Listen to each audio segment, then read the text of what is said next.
మరి ఇలాంటి రాజ్యాంగాన్ని మీరు రక్షిస్తుంటే ఇప్పుడున్న ఈ మోడీ ప్రభుత్వం, మీ భారతీయ జనతా పార్టీ ఏ విధంగా ఈ రాజ్యాంగాన్ని కాలరాయాలని ప్రయత్నిస్తున్నదో మీ అందరికి తెలిసిన విషయమే.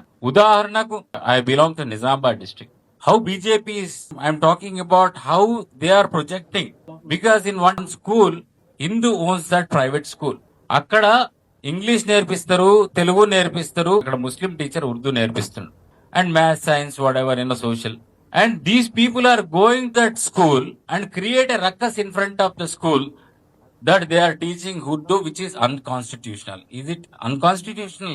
నేను వాళ్ళ భారతీయ జనతా పార్టీ నాయకులను ఒకటే అడుగుతున్నా, ఉర్దూ నేర్పియడం తప్పైతుందా? Urdu is the second language in Telangana. What's wrong in teaching Urdu? ముఖ్యంగా మెదక్, నిజామాబాద్, కరీంనగర్ ప్రాంతాల నుంచి ఒక 15 లక్షల మంది లేబర్ గల్ఫ్ ప్రాంతాల్లో జీసీసీ కంట్రీస్ లో పనిచేస్తారు. మరి అక్కడ పాపులర్ లాంగ్వేజ్ అరబిక్ తర్వాత ఉర్దే కదా. ఉర్దూ నేర్చుకుంటే ఎట్లా తప్పైతుంది అని ఈ అనాగరికలను, అన్సివిలైజ్డ్ బీజేపీ వర్కర్స్ నేను అడుగుతున్నా. తప్ప ఉర్దూ నేర్చుకుంటే? పేదలు అభివృద్ధి చెందొద్దా? పేదలు ఉర్దూ నేర్చుకోవద్దా?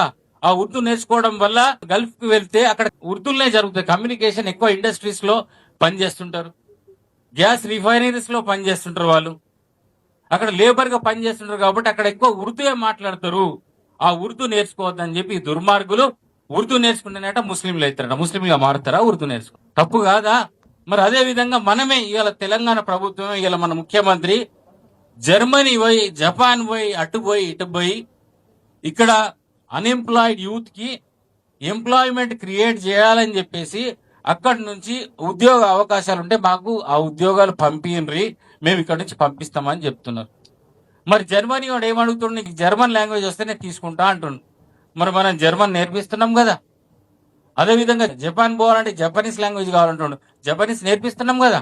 మరి ఉర్దూ కూడా కావాలి కదా. గల్ఫ్ కంట్రీస్ పోయి మన వాళ్ళు పని చేస్తున్నారు కదా.